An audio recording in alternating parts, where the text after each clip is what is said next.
And we are live, folks. Welcome to the program. Today's guest is somebody that's very special. He tried to come on a few other times. He wasn't, whatever you want to call it, his busy schedule. Welcome to the show, Michael Lovett. How are you? I'm doing super, sir. How are you? So, everybody, this guy is a professional wrestler, movie producer. So, let's get right into it. There's no intro today because this thing ain't working. So, we've been busy today. We had some family issues, we had some other problems. So to make up for last week, let's just get right into the show. How did you get into this field and why? Well, I was a huge fan of professional wrestling as a kid. I mean, in the viewing area here in Middle Tennessee, I was exposed to a ton of wrestling. There was, WWE stuff. There was, Turner on TBS. There was the AWA on ESPN, and the Memphis guys, local here in Tennessee. And I was just, enamored by the big show and the spectacle of it, and yeah, I just wanted to be a part of it.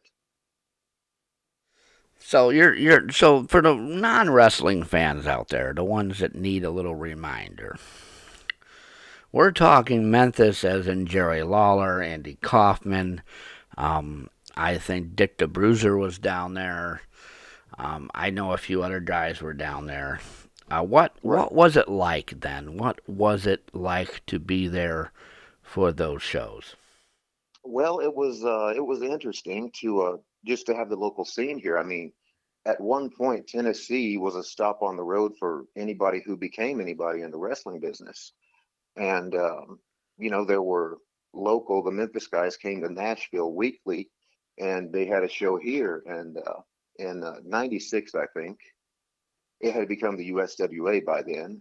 And I wound up running into an old friend, and we caught up and just decided to start going to shows there at the fairgrounds to try to figure out how to get into the business. And talked to a lot of the guys: Bill Dundee, Billy Travis. Actually, The Rock was hanging out at the fairgrounds at the time as Flex Cavana. And so yeah, that was how I got my start as far as getting connected, was meeting people at the Nashville fairgrounds. Now, I didn't break in at the fairgrounds, but that was where I first made my connections.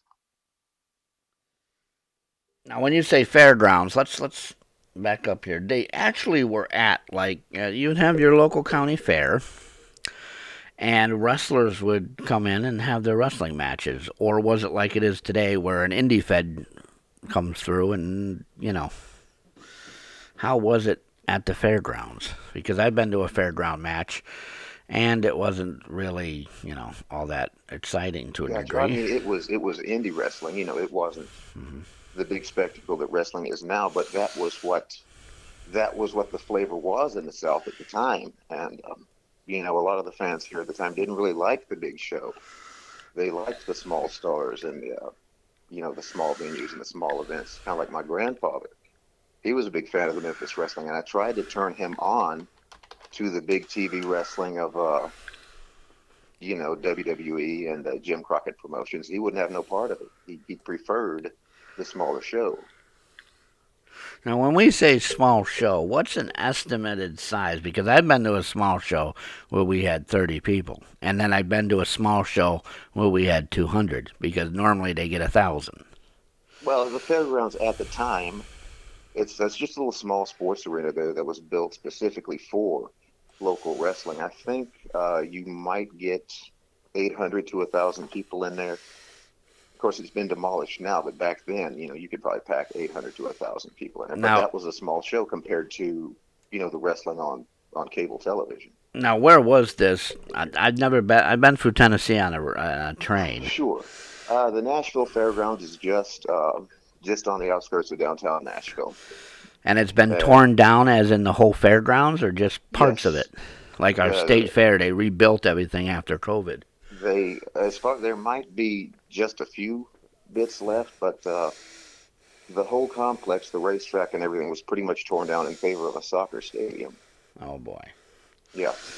Now is soccer famous down there? I mean, are you doing pretty good, or was it a bad draw? I don't know. It's fairly new. It's a fairly new venue, Oh, so I don't okay. know what kind of numbers they're doing. But I've never heard any kind of a ruckus about, the soccer in Nashville. There's a fairly good Hispanic population locally. That might have Yeah. something to do with it. But yeah, I've never heard anything about it really. Now, that doesn't tell me much if no one's talking about it, but they spent a lot of money on it. Right. Now, when we're talking wrestling, we're talking professional wrestling. Have you ever done backyard or anything else? Just when I was a kid, we had a fenced-in backyard, and we would have, stage matches back there. Cage battle royals, first one out of the fence wins, things like that. But yeah, that's And way back when I was a and kid. did you get training in wrestling? Because I've done some wrestling, but I never got officially training. And like I Yes, said, sir. I would talk about it. I believe your entertainment value is Right. better than your physical abilities. I mean, they go Gotcha. together. However, if Yes. I can make a crowd yell and scream and boo and know they paid for a ticket and they had a good time, that's much better than seeing a guy that can body slam people, jump off the top rope, do some moves, and nobody's making a sound, or the concession stand is more full than the ringside. You're absolutely right. I had just a handful of training at the old Excalibur gym in Nashville. It's just it was Now, just a small now, what was it like for anybody watching, listening to us right now, or watching us live on? We have live on you now. We're live on Facebook, folks. My email, my website, www.brotherwade.com. My email, cwlawrence01@gmail.com. We're going to open up the phone line, 607-238-3816. Now, what was training like? Because everybody's like, I want to be a wrestler. I want to do this. I've heard war stories, and one of them was that Ric Flair, and I think it was Honky Tonk Man and two others, wrestled in a barn with no roof on it, and in the winter, to stay warm, you had to exercise and run around the ring, or you would freeze to death. right. It wasn't quite that bad. The building did have heat and air. Uh, Basically, we would go in and they would exercise us till we were all exhausted doing, squats and running around the ring. Then they would get us in the ring, have us taking bumps and, learning moves and things like that. Now, is there any reason to run people? Do they want to throw up if you're not joining the United States Marines? I've often, many a times, looked at that and I said they do that on purpose, just to be mean. I don't know if it's that. I think it's getting them ready for the road schedule. Well, the And, road schedule, if you want to get somebody ready for the road schedule, take them down to Denny's and then go to Waffle House. And then the next morning, I want everybody up and I want them at a flea market buying stuff. I mean, it's sleeping and going. It's not doing, jumping jacks all day. right, I understand. I think they're just trying to see what they got, see what their motivation is. That's what it comes down to. It's, and for people that are listening, no, he's not at our local arena. He's in Tennessee. And we're talking about wrestling. Now, when you got into this wrestling, was it like it is today? Or was it, because when I got into it, it was kind of in the middle of this stuff. Because I did not have people who didn't like you and threw you around. You had to prove yourself. There's a guy from the school. He got in the ring. He probably made $25. If he had fans, the guy that owned the place would say, he would always tell them, if you got fans, you're coming back. If nobody's cheering for you, you're not coming back. Or Right. I was it? wasn't in it long enough the first time to really get a following. I did it for about 6 months, and then the first wife decided she didn't like it, and I walked away from it trying to make the marriage work. But over time, I got opportunities to get back in. I had another small run in Dixon, Tennessee, with And Tennessee Wrestling were Revolution. you a heel or a face or a jobber? You know, I came up not a jobber, but I won some, I lost some, but I came up with Well, the this. reason I say there's a jobber, Barry Horowitz made his whole career in the Brooklyn Brawler, made the whole career on jobbing, and they probably make more money now than the guys that were the guys that were pinning him. Oh, no kidding, no kidding. I would have loved to have done that. I wouldn't have had any problem doing that. Uh, but I mean, I came up with like this crazy babyface heel alter ego schizophrenic, and I kind of went back and forth all the time during the matches. So I was kind of a tweener, I Now, guess. what was the schedule? What was it like? See, up here in the north, I believe everything is WWE. I want to be like WWE, and I want to be in that New York arena. I want to be in the big arenas. in the South, from what I've seen and heard, and people have come up, it's a little venue with 100, 200 people in it is absolutely wonderful. They don't. Right. The big They like it. arenas would scare the hell out of them. That's right. A lot of them down here, they prefer the small arenas and the smaller stars, and Now, have that's you just ever the way it's wrestled been. big names, or were you just myself? I maybe. Oh, I forgot Del Faco. If you know who he was a jobber for there. There was a guy by the last name of Smith who was big. Um, there was the ECW. What were they called? The Lumberjacks. Right. But there wasn't really, the name guys. Right. I mean, there Rockin' were a few that Rebel, came through. Right. I remember that name. Amanda Storm, I think, wrestled a few times. I don't remember anybody huge. I mean, two of the guys now are trainers and they're big and they're either on their own feds or they're doing it. But a lot of stuff in my area here personally, I don't think I like what's going on. I went to a wrestling school. He took $300 and then never did anything with all 10 of us. Right. Right. Um, but I told him my entertainment value is more than my athletic ability, and he said, "Well, if you can't do the backflips," and he wanted me to do something where I jumped up and slammed on my back, and I'm like, I haven't jumped since elementary school. Right. I didn't even jump in karate, um, which is a whole nother story. But Gotcha. I don't. I think entertainment of the wrestling show. When I go to a show, I want to see something. I want to hear something. I want to cheer somebody. I want to boo somebody. Absolutely. As well as the wrestling moves, as well as that stuff. Right. That's part of it. That's a big part of it. I don't want to be bored, and I don't want to sit there and uh, whatever you call it. The concession stand line is getting longer, and the two guys are still running around the outside of the ring. Right. But if you're new and that's the kind of match you want to have, I don't know. When you were in wrestling, did the promoter make the match or did you guys do it? Some he would come up with the finish usually, Okay. and maybe he might come up with an aspect of the finish, but I mean, most of the rest of us, they'd tell us how long to go, and we just walked ourselves through the rest. Yeah. Now, right now, you're working on a project, the UWF. Right. What is the UWF and what was it? Because I remember it being somewhat of a big territory type indie fed almost. Right. Um, The Universal Wrestling Federation was a an attempt to launch a national organization by a gentleman named Herb Abrams, and he had some money and he got some wrestlers together, and he tried to do a national thing. when we say national, we actually mean coast to coast, or is it just area type or TV even? They were, let's see, I know they ran around the way. I'm not sure if they were like completely national, like every state, but I know they had a spot on ESPN, so that's national exposure right there. Yeah, yeah. The TV is like podcasting is today. It's huge. Right, Back in the day, if you had it now, these networks were not cheap.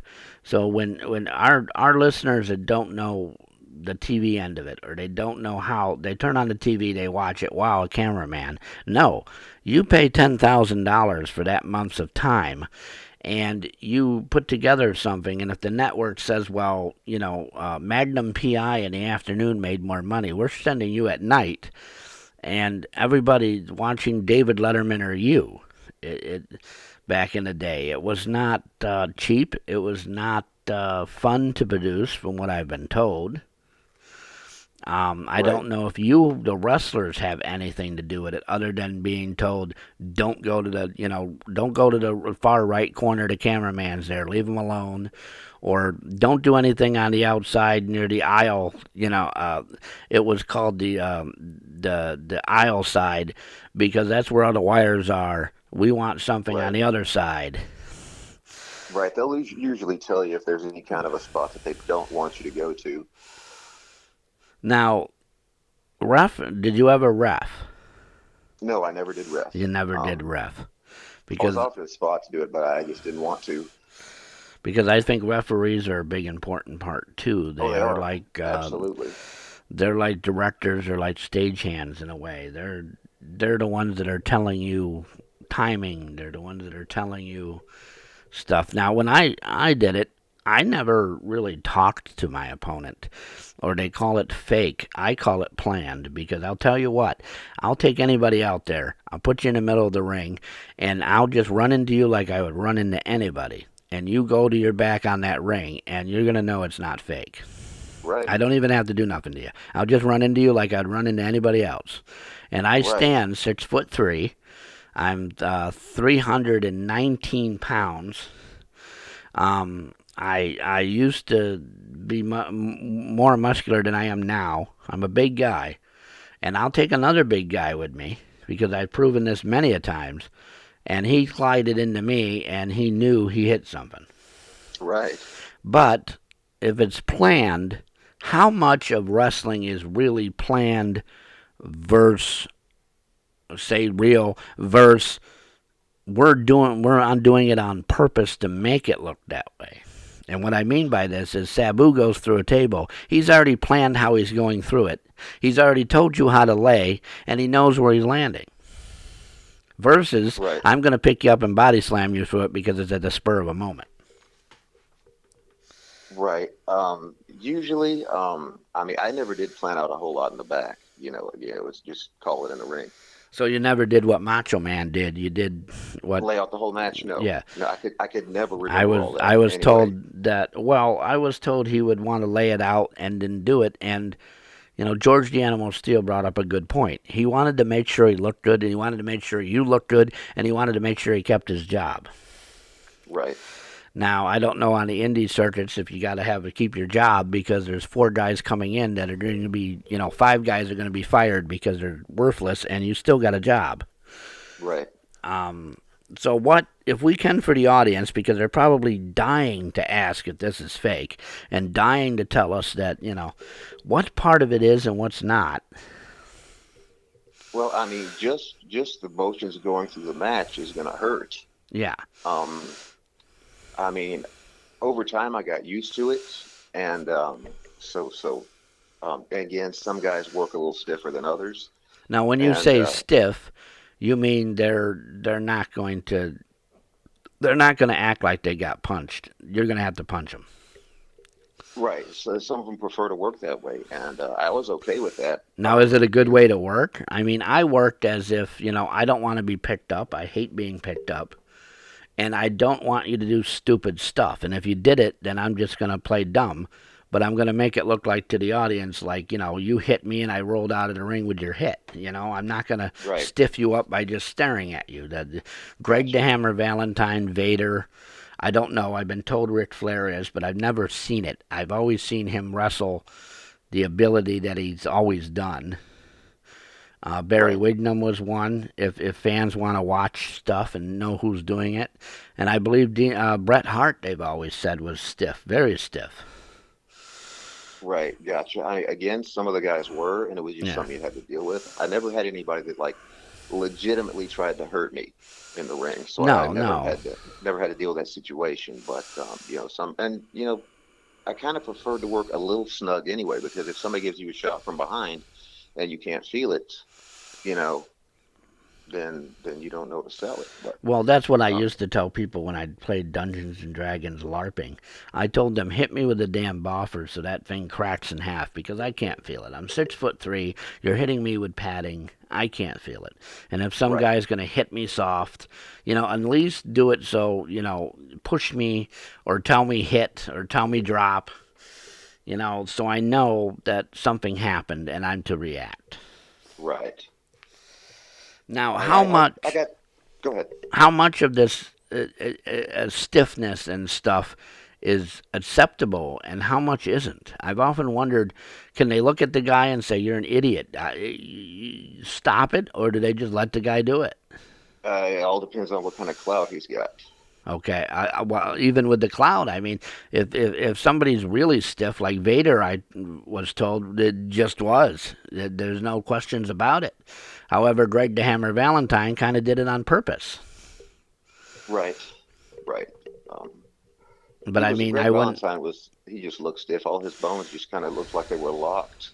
He kind of moved like a rock'em Well, sock'em he robot. was So trained a little differently too. He was right, also trained with the Sheik, and he was trained by guys who wrestled that way for the realism. I guess there's no uh, a showmanship. I guess you went out there like Bob Backlund is a perfect example.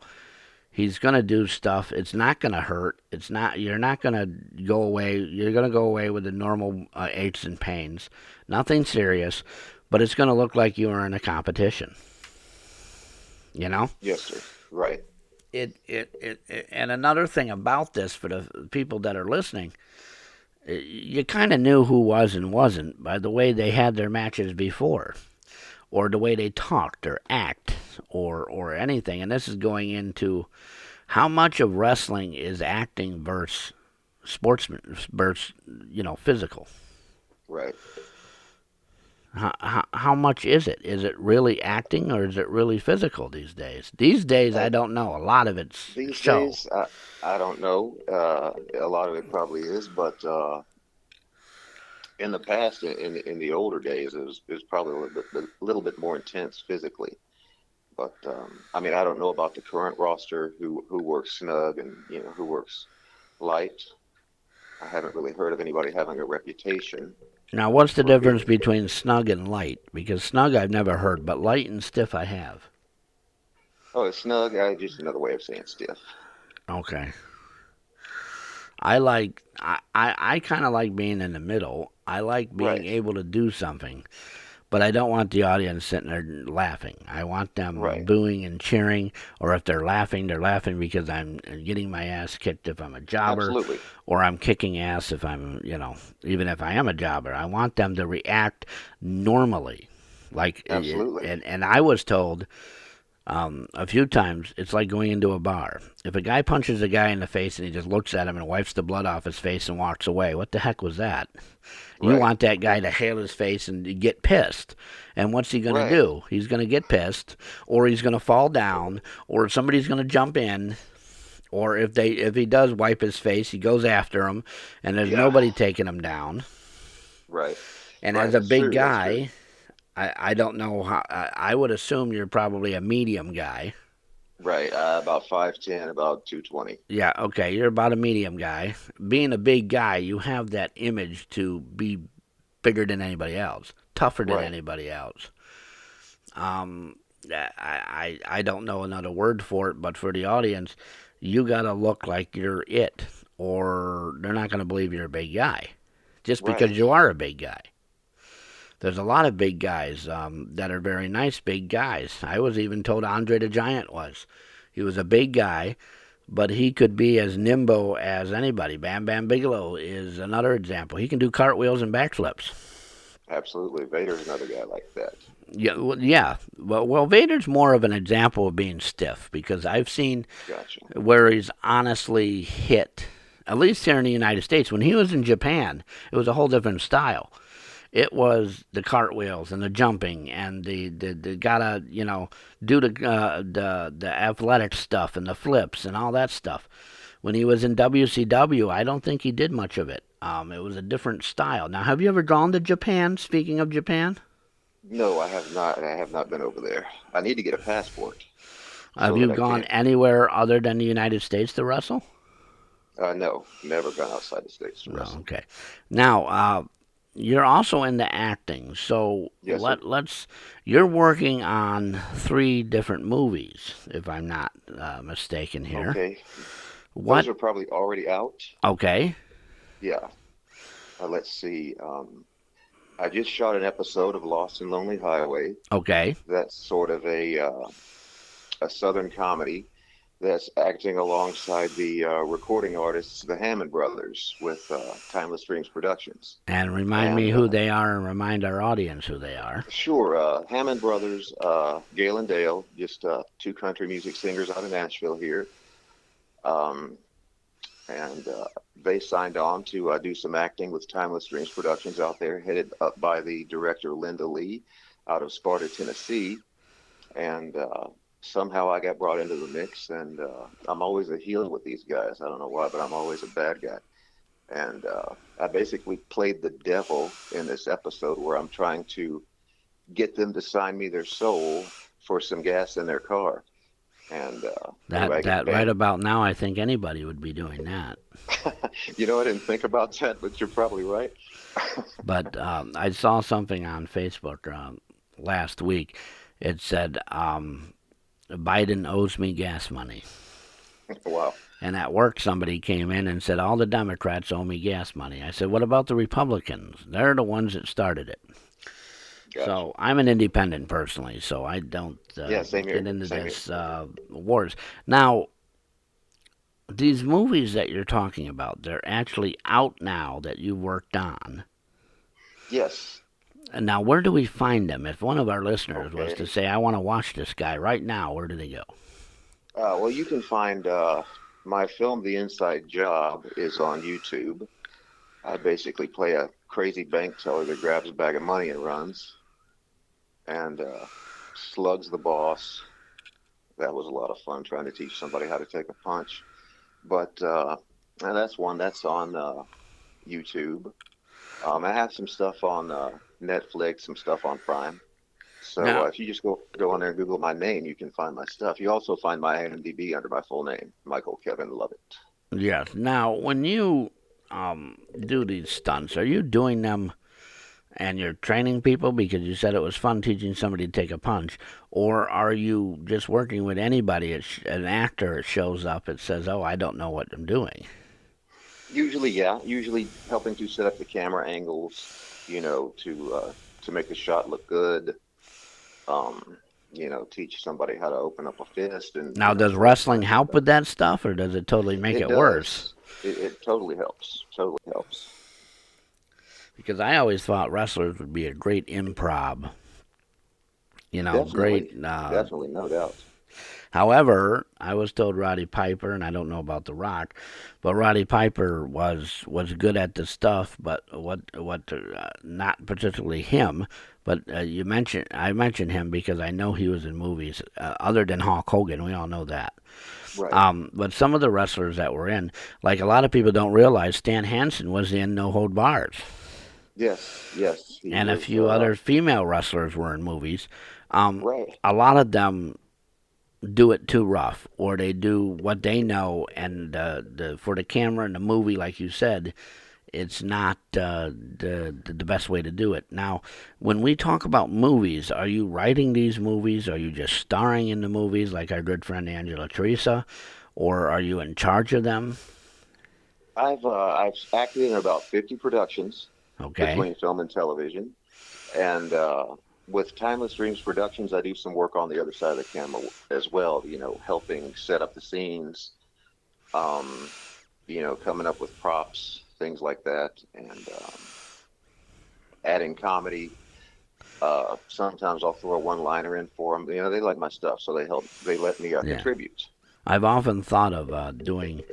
I think I would be great as being the monster because I have. Everybody knows at Halloween I go and do Halloween attractions, haunted houses or whatever they call them, Gotcha. I used to do those. and I'm really good at doing the scariest stuff. Last year I played a clown, um, and everybody knows my circus career. Gotcha. So that was pretty interesting. Separating being a circus clown that's supposed to be a killer. Separating the two things. Now, for the audience, if you want to call in at 607-238-3816. I don't see very many people in our rooms this week.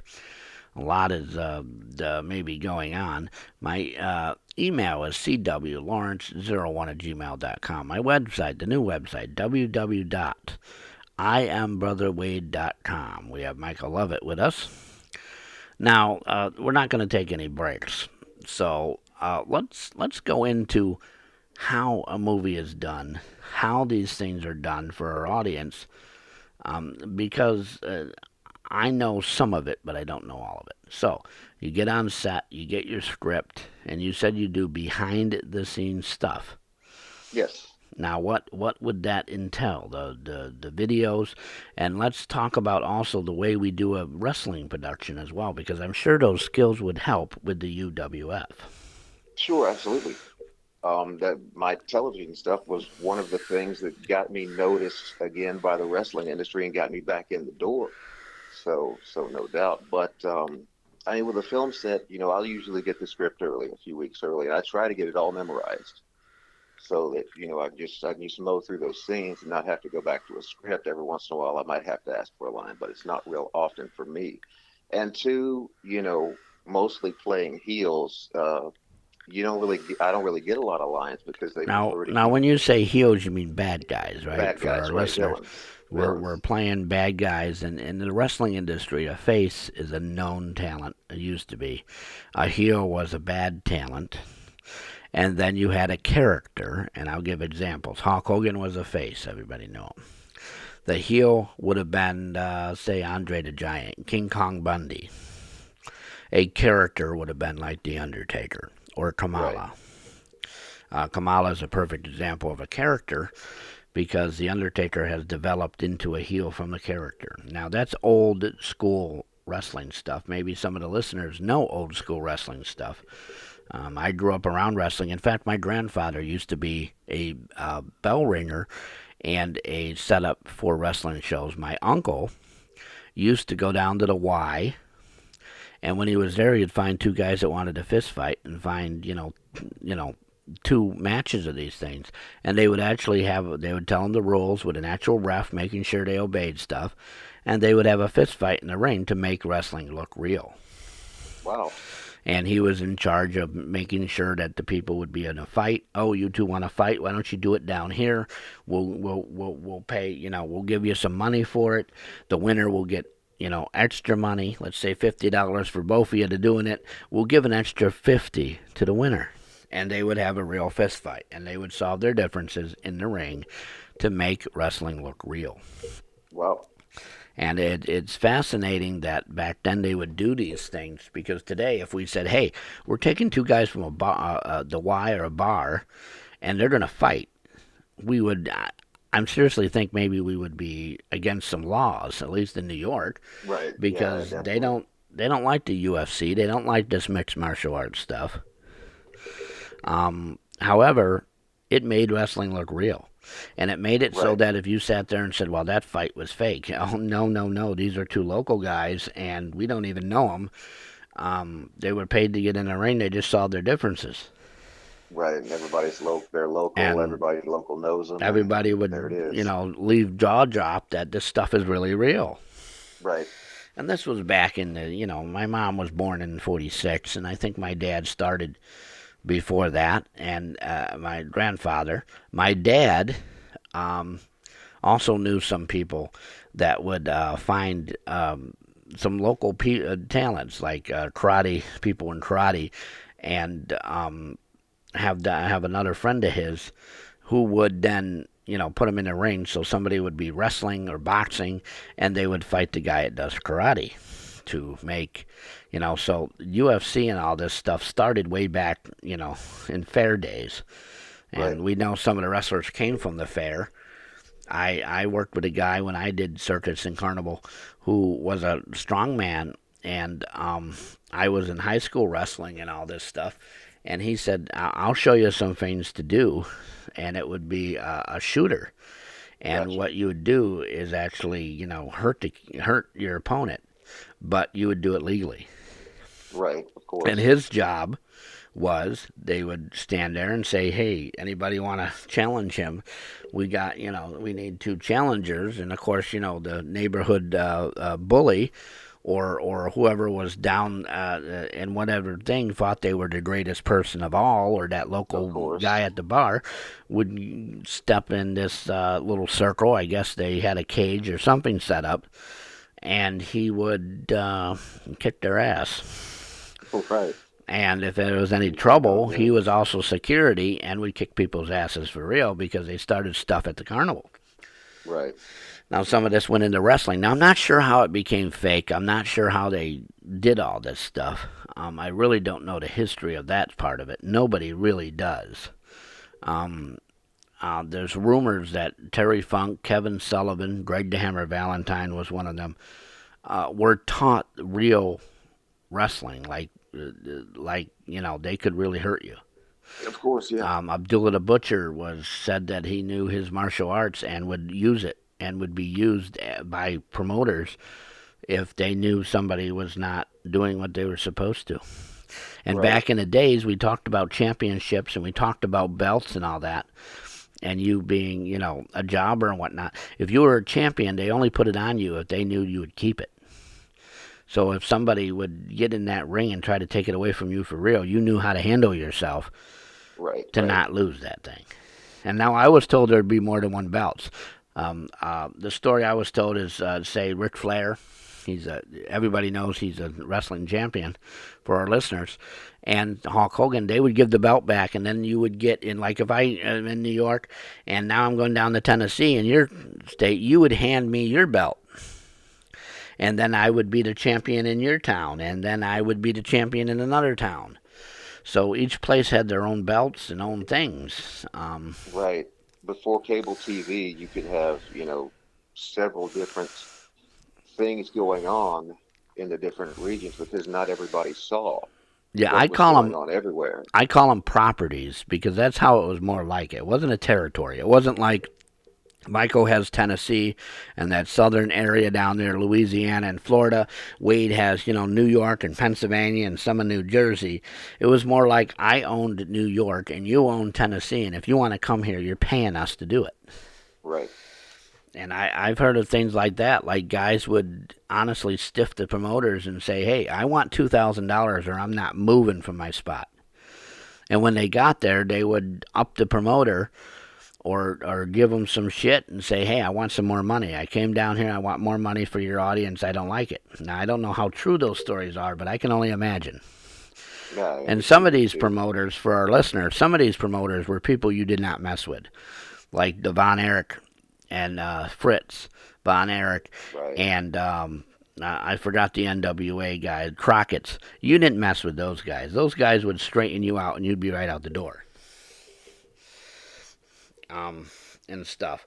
Now, have you ever seen that right on a topic where wrestlers were, you know, tried to do something and they were gone?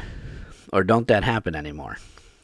Uh, let's see. When I was at Tennessee Wrestling Revolution in Dixon, there was a guy that had the belt. He wasn't too crazy about dropping it, and so yeah, there was some drama there. But that's about No. the only time I ever witnessed it. I've seen it twice. We were at a hotel show, and one of the guys said he refuses to lose. He's not losing. His, family's there.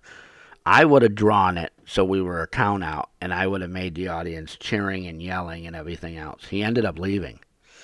Um, Right, that happens a and lot. the person they replaced him with really that show wasn't there because the fans, and he left and didn't tell his family. So his mom and his family's out there. Him and his wife left. They're expecting him to come out, and he doesn't come out. Right. I Yeah, I, I it, would have it fired the sells the guy. audience short. And another one is the person said that they don't want to lose. It was a battle royale, and they said they're not going to lose it again. So they didn't have a battle royale. And I'm thinking, I would have not. I would have said, then do something else. Figure it out right now. Figure out what you're doing. Find somebody to do it with. Right, And I'm doing my show. that's up to the promoter to take control. I don't know. I think because of money. I think because of where he was. I think because of um, his attitude at the time. He was mad at several wrestlers because they didn't want to do what they were supposed to at the last show, and this show was because of it. I don't know. I don't know the whole thing. I never got involved in it because I could care less. My job was ring crew. My job was if somebody didn't show up, I got my ass kicked, and I learned and I watched and you know what I mean. Sometimes you just Right, stay out of it and you make more money minding your own business than. But that's right. I mean, I I heard was from other. happy. I always wanted to know what was going on because I'm a big guy, and if something happens, I'm called to break it up or help. Right, of course. Or if the promoter's really doing something wrong, I'd like to know because I don't want to be on a mud show. Now, what a mud show is, in the carnival and the circus is a show that's basically rained out and you're walking around in mud. You're pulling rides out of mud. I don't want to be on a mud show, but I also don't Right, want to be on a good show where nobody's making any money either. right, I've right. done that where everybody was there and almost 70% of the roster were here's your $10, $20, go home, and the big guys got their $1,000. Right. Yeah, that happens. It happens. Well, I think that's a little odd, the same guy getting the same amount every time, and nobody's moving up, nobody's moving down, and they're just as good. But Right, right. now It back happens to though. acting and stuff. What roles are you said you did a little filming? Um, Yes, just shot a film or a Discuss TV how this is episode. done. Are you the director or are you behind the camera? Uh, Most of the time, just an actor, but with Timeless Dreams Productions, I do get behind the camera. I look at the shots, I see how they look. Um, I say, hey, maybe this would look good over Now, here, maybe that this would look good over company is there. a known company, like a worldwide, a national No, no, company, or this is a small local production company. okay. Now, do they have nationally known stuff? Some of those local companies are, you could have a 10-man crew and have, $1 million coming in of movies. Right. Well, I mean, they again, they have the Hanson brothers working for them, country music group. So there's a large audience there alone. Yeah. Now, was that good working with the celebrities, or was that? Oh, it was great. I mean, some of them, the bigger they get a little standoffish. They kind of, it's like they lose the ability to interact with common people. Now, are they A lot of them. standoffish, or are they just? I've met a few wrestlers and other people that were like that, but they were like that because they learned they had to be. It wasn't Perhaps. necessarily being rude. It was just I don't want to deal with stuff. Gotcha. Well, I think when you have an audience, you're kind of responsible to them in a sense. Anytime a fan walks up to me, I'll say hello, I'll shake their hand, I'll sign whatever they, want me to sign because, that's the backbone of the entertainment industry is the audience. Yeah, And without them, we don't have a reason to be there. yeah. I have a story with wrestling about that. I was outside of our arena, and Kane and at the time Chris Benoit and two others. I forgot who the other guys were. Well, these little kids wanted to, get up in front of me, and I'm like, you know what? Let the kids have their fun, whatever. Right, absolutely. So the security's like, come over here, literally bossing Chris Benoit and Kane around. And Kane goes, that guy would like an autograph.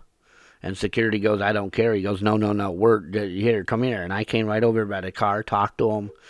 It was pretty cool. Yeah, yeah. Um, Kane was on his early show. I wasn't wrestling yet, but I was in the back. I was learning, getting connected. He was a nice guy. He was a little he didn't talk a whole lot, but he was a nice guy. yeah, Kane. Chris Benoit was a nice guy. I heard now if you're in the business or decided to say something or complain about something, he wasn't nice, but he was very nice to me on two occasions. Gotcha. He We were doing ring crew, and he's just standing there, and he was very nice. Now the rules then of the WWE that I was told is don't talk to talent, they don't talk to you, and WCW is don't talk about the show. And I never broke the rules, but I often wondered what are they like to ring crews? What are they like? What's it like for these guys outside of the ring? And for our audience, the reason I say this is because they're missing they only see them for the time they're in the ring. They don't see them. They have to go to the gym. Then they have to go to the hotel. Then they have to figure out their schedule. Then they got to do Right, the match. And then you got to sit in the back and wait for all this production crap to go on, which is a pain in right. the rear. If anybody's at, and I tell people, if you're going to go to the next wrestling show you go to, if a match is dumb, don't get up and go to the concession. Sit there and watch everything that's happening in the dark, because it's chaos. WCW is chaos. WWE is a little more not, but WCW is chaos. Now, I met the Insane Clown Posse. I met La Parka. I forgot who the other guy was. I met Tank Abbott, if you know who he is. Who was that? Tank Abbott. It's a UFC guy, Yep. MMA I guy. met him. He's all right. I mean, he's got this tough attitude, but I Of don't know. course. Well, I don't know if he was trying to stage himself up or if he's really that way. I'm Right. not sure Yeah. because Hard I've to seen tell. stuff on YouTube where he's just a plain guy. He just doesn't Right. care. But I that ran night into. he was. Gotcha. I met Kane. He was a nice guy. Sid was a nice guy. Sid Vicious, got me a Coke from the vending machine. It was He's a cool. softball guy, believe it or not. Right. Yeah. He played professional softball. Yep, Let's a see. lot of people don't realize he also coached softball teams. Oh wow, I didn't know that. Yeah. Um, Road Dog he Jesse James, he was a nice guy. Men on a Mission were nice guys. There's a lot of nice guys.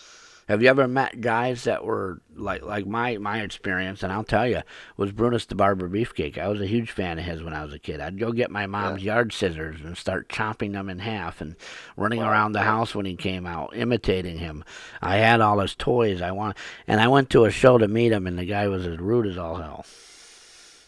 It just Wow. made me Yeah. want to That's go home. It was like, you know what? I'll go home. I came here for him. right. I don't care about, I mean, I do care about the guys. If you're listening to my show, guys, you know I care. But at that time, I was like, forget it. This is, I mean, giving them the benefit of the doubt. We don't know what kind of a day they're having, well, this but was not a bad day routine. This was a routine of, I asked him, I said, hey, I used to be your fan. He goes, okay. And then I said, well, I gotcha. remember you doing this and this, and I remember your feud with Dangerous Danny Davis. I don't, what was that?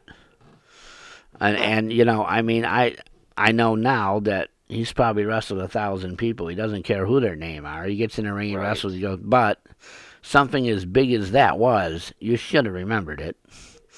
And then I said, and he Yeah. looked at me, he goes, you got money for a picture or something or what? Wow. And I'm thinking to myself, you know what? That's not, that's not right to say to somebody. Right. Superfly Jimmy Snuka was a little off. Now the Patriot was the best. The Patriot was really really cool. We were He was talking about nice. GWF. He was very surprised. I remembered his feud with One Man Gang and GWF. He was very Yeah. surprised. Right. The other Fit Finley was very nice. He Nice. remembered who he wrestled. Talked a little bit about wrestling in England and some of the other stuff he's done in Hornswoggle and stuff. Who was the other guy? C.W. Anderson was very nice, which I thought C.W. Anderson wasn't going to be, but he was. So we talked on a break. Gotcha. I did Um,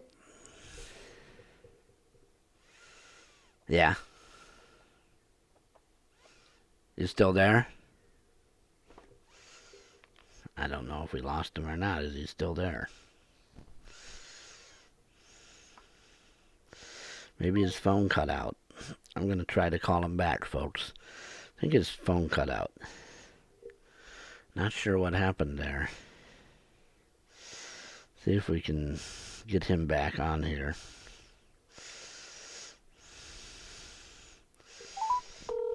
Let's see if we can call him back, folks. We're going to call him back right here live on the program. Yeah, go ahead. yeah, your phone cut out. I'm sorry. Something happened with that. Gotcha. I I heard you. apologize I to heard our you kept audience talking, but here. you didn't hear me. Yeah, I don't know what happened there. It wasn't. I Gotcha. don't Anyway, know. I think I was saying, I met Lana on a film set. Who's On the Lana? set. Now remind Okay. us and our audience because I may know these, but our audience may not be Gotcha. even wrestling Okay. fans. Uh, I'm she hoping they was are. she's playing a Russian gal on WWE. She was with Rusev at the time, who was a big. Oh yes, and she had a feud with Deborah McMichael, who was Stone Cold's wife, right? Yeah, I don't think so. I don't remember. She was like just not long ago on television. Oh, She not was long ago. Okay, right, I'm and thinking back in the day of back in the gotcha. '90s when the Attitude Era was going on. Okay, so But she's a local. she was on the set of another version of You. I was just working the set as an Okay, extra, Nice enough. I had no idea it was her at the time because she was playing the Russian gal on television and she wasn't using the accent on set. And her hair was up in a ponytail. She had glasses on. She's playing a waitress. And, I walked by her, said hello. She said hello back. Didn't think nothing of it. And then when I pulled up the IMDb, there's Rusev and Lana listed as characters. I was like, wow, that was her. Now that's Yeah, her that's real really name is Lana. no, C.J. Perry, I think. Oh, okay. Because a lot of our audience may want their, you know, like Dwayne Sure. Johnson is The Rock's real name. We and you know him as Right. The Rock, and but that don't pay attention to wrestling, because I know some of our audience do not like wrestling, or they may not know it as good as we do. Right, right. I respect that. I But wouldn't, yeah, she was credited as C.J. Perry. yeah, I wouldn't say I'm a historian of wrestling, but I know a lot. I Right, same know. here. I'm not a historian like Frank Gotch or anything back to that era, Well, my but yeah, mom used to watch Killer Kowalski, Haystacks Calhoun, Boy George, Lou Fez. nice. Who was the other guy? Hans Schmidt, if anybody can remember him. I remember the name. Yep, the name. Well, she knew everything about that guy. Um, If it was 80s or early 90s, I pretty much knew it all back in the the, day. well, the Atlantic Wrestling Association, which went from Florida all the way up probably to New York or a little higher than New York, and they went over towards Illinois, Chicago area, into the Midwest Wrestling Territory Alliance or whatever it was called, Midwest Wrestling Federation, whatever it was. Um, these were in that area, but they were all territories too. You forget, and for our audiences, and you know this as well, the territories could have maybe like 100 wrestling feds in one. Nashville and the Nashville, Tennessee area. I think you guys had about 10 different separate wrestling organizations come through that area. Probably. I remember, of course, CWA became the USWA, Yeah, and Burt Prentice ran the fairgrounds for a long time. yeah. And I'm talking like 1962 to 1980, what, six? Gotcha. Well, I know Nick Gulas ran here. Um, And who was okay, Nick Gulas was a partner of Jerry Jarrett, okay, local okay, promoter okay. That's way how back I in the yeah. day. That's how I knew the name, but I didn't know what. Right. Now Jerry Jarrett owned, or I guess you would say ran. I call it owned because back then you went through the head office, and if you didn't do it, you don't come in. It's not like today where the wrestling guys are at the Legion Hall and they don't really care about each other. They cared that you were at the Legion Hall. Right. Um, and they would even make you give them a percentage. What was Jerry Jarrett's percent was like 25% to play his area, wasn't it? I never heard. They closed up the shop like right as I was getting into the door with wrestling, Because so I Vince never. McMahon is rumored to have a 15% ballot on all the guys that came in. And in fact, when he had Andre the Giant, he even took almost half his pay. Wow, I had no Um, idea.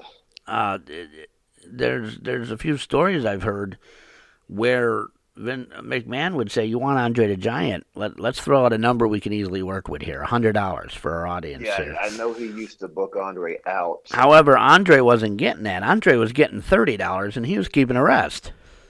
Wow. There's a lot that say that Andre was paid very good, but he wasn't when Vince McMahon knew that Andre the Giant was getting $100 and charged you Right. 250. Right. Well, I mean, when you factor in the travel expenses, there's probably not a whole lot left. Well, the travel expenses of back then and today. Right. Well, Um, there's a difference. well, I don't know. Was it just back then they knew it like we know our travel expenses today and nobody cared and we care now because it was much harder? Or what, I mean, if you're back then, that's the only thing you knew. You didn't know, you didn't Right. know the internet to go on it to book something, so you'd call Well, them that's up on the true. I phone. guess you worked with what you had. But That's true. again, the hotel, if there was nobody there, then you were screwed and had to go down to the next one. Right. And for our audience who's not, don't know the show life, you would have to pull into a red roof, ask them if they had rooms, hope it's not bug filled or crazy, and then if it Right. wasn't, you went down to the next hotel and did the same thing. So you could go to three different hotels before you found one with a room. And by then it could be 2 in the morning because you just got done at 11:30 at night for a show. Right. And you got to be up at 6 o'clock in the morning Right. To because get your a show next to show like. is at 1 o'clock in the afternoon the next day, Right. another state away, and we're talking 4 hour drives. Right. I had totally forgotten about driving, looking for a hotel. You just refreshed my memory. Yeah, well, for our listeners tonight, this is what would happen, and I'm sure it happens in the movie business too. Absolutely. You have a show. What time does a show end? I mean, I've been to a show at midnight. One time a Raw lasted to 12:15 at night. It depends. I went to a taping for Wrestling Challenge. It was the night they taped the cage match with Hulk Hogan and Zeus and those guys. It was no holds barred, the match, the movie. And that night, I think Now you the were taping. involved in that movie. No, no, no, no. I Oh, was like oh, 13 years old at the time. oh! You went as a fan. Right. Okay. And but it was a WWE taping, and they taped the cage match to have. They had a pay-per-view with it, Now, did they do and that last or first? I went to one. They had two dark matches, and then they had the big cage come down. The cage match it lasted like 45 to an hour and whatever minutes, and then they began the the regular show. right. And on The main TV, it was the event last was thing. the main event was the main event. That was the last match of the That night. was But the that taping lasted like 4 hours. They were doing like a month worth of TV yeah, every taping back then. yeah. And I remember I was exhausted. I just wanted to go home. I was sick of it. But yeah, that was a And wrestling what did you challenge sit in the taping. dark like you do now, or did they actually have a match where they figured out stuff? I've seen it done both Um, ways. With WCW, they gave you a match. You didn't sit in the dark. WWE, when there's a commercial or something, you sat in the dark and waited. right. No, that was not live TV. That was a taping. That was a And taping. they taped. I think they taped that sometime in October, and that batch of tapings didn't start airing until December. Oh, geez. So So they they're were not. they were like 6 or 8 weeks ahead So it's of not like TV. today where you could watch TV and watch WCW live and then go down the street and see your WWE. Right. Now, sometimes you'd go to a taping and it would be completely off from what was on television. Like they'd be mentioning people who weren't even on TV yet, and during interviews and stuff out in the arena. And so a lot of the stuff didn't make sense, but it was still a big show. And And for first our thing I list, remember, go ahead. yeah. Well, I was just gonna say real quick for our listeners. Um, a lot of house shows and TV tapings were trying new stuff. So, say me and you were wrestling for the first time in a cage. We would wrestle 3, 4 times in a cage before our big SummerSlam or something. Nobody would know it because it would be a house show, Right, they're or testing the chemistry. it would be a taped show, but we had a cage match as a special event, you know, for our listeners that don't know Right. how the wrestling of the TV works. Like at a taping back then, and the TV is not going to air for a couple of months. If you were the champion and you drop the belt tonight, the house show tomorrow night, you gotta be the champion because the title change hasn't aired yet. Yeah, yeah. And so Or, if you were a fan that liked to travel and you went to a taping tonight and you did a house show tomorrow, that house show is going to be completely off from everything that happened at the taping. or like our shows, I forgot who he was. He was a um, young Japanese wrestler that had just came into the WWE. That night he got hit really hard by the strongman there. I forgot his name. He was on the Nation of Domination was the enemy. This kid and one other guy who I forgot was. Anyways, on TV, he'd won something, but Probably the light heavyweight title. yeah, Probably Takamishinoku. maybe that was it. He wore like looked like black trunks over blue pants and some shoes. Yeah, that's Takamishinoku. Well, Mark Henry, I think it was. He slammed him and hurt his ribs. And Right. I watched that show, and then I watched, the Monday night thing because that was on a Saturday. And I'm thinking, he's got whatever he won the last week. He didn't have it there. What the heck? And then he comes on and he's perfectly fine. How do you go through a rib injury and be perfectly fine? Well, I didn't know Right. it, but that's what he did. He was doing house shows, and Mark Henry didn't have what he had. He was not with the Nation of Domination, Right. where Because he the was. only people that saw that was the people at the house show, Yeah. and unless by chance somebody traveled from the house show to the TV taping, and that does happen, and it's a little Well, confusing, but eventually you put two and two together. in our area, and I think that happened. I forgot where the other one was. I think it was Hershey, Pennsylvania, was the taping. Our house show. So yeah, they probably could have done it because we would have our house shows were pretty full at our arena. It's really a small. I was told it's a small arena compared to some. I don't know. I've only seen Utica, Syracuse, Scranton, my town. I think I've been to two others in Pennsylvania, but the arenas are not big like Madison Square Garden or the Spectrum Gotcha. or something. Our Right, they're going arena to save the big venues for the television and pay-per-views. Yeah, our arena is enough where they have a professional. We have an NHL, AHL. I think it's an NHL hockey rink with AHL players on it. To be honest with you, and it just has Right. seats around it, so it's like having a hockey rink with seats around it, basically. Right.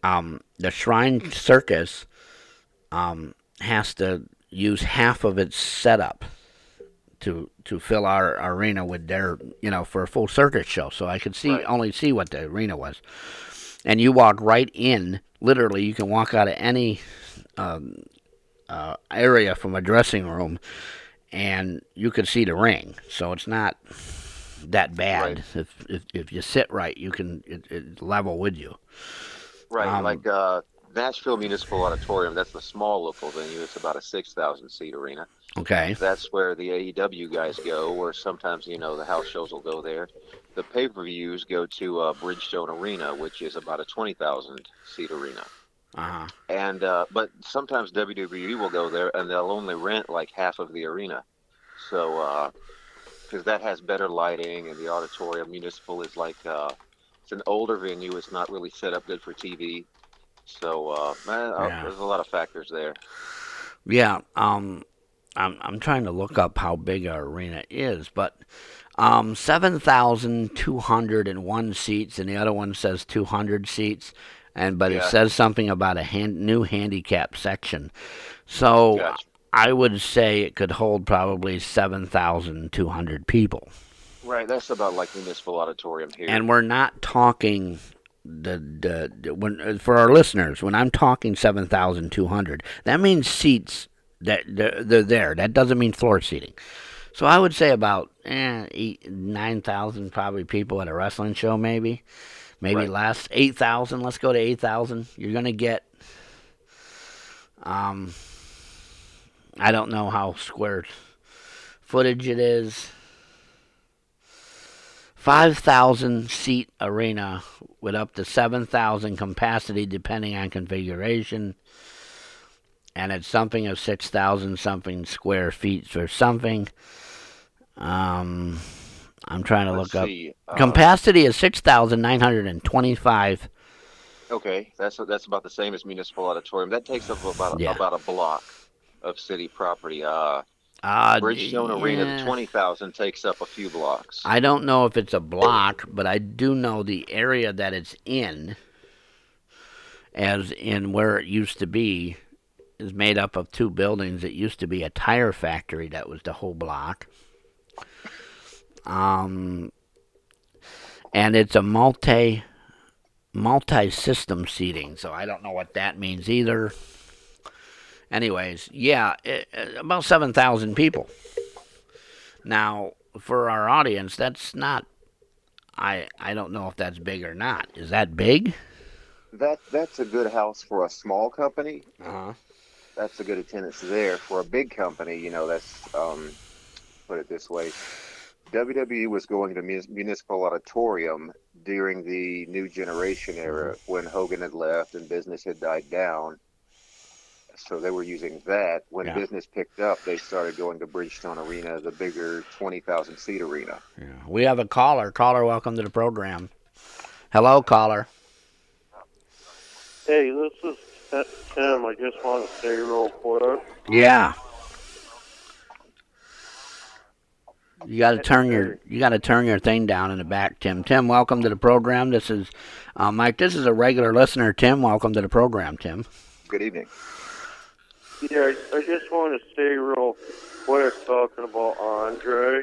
Uh huh. I don't know if you ever knew he was in a couple movies, Trading Mom and The Princess Bride. Trading who? Trading Mom. Trading Mom and the Princess Bride. Do you know anything about those? I've never even heard of those. Well, The Trading Princess Mom is Bride all was but The a Princess it was a Bride Oh rival. yeah. had Oh, Carrie Princess Elways Bride. in it. There you go. I thought you said Trading Mom's Bride. No, Princess Bride. I No, know he was in that one. Now the other one I've never seen that one. Right. yeah, Trading Mom, that's not as popular. And wasn't he in a western too of something as a stand-in at one time? Who was that? On Possibly. and he also played some kind of character in some movie. I He don't. played I know he had a bit part in Mickey and Maude.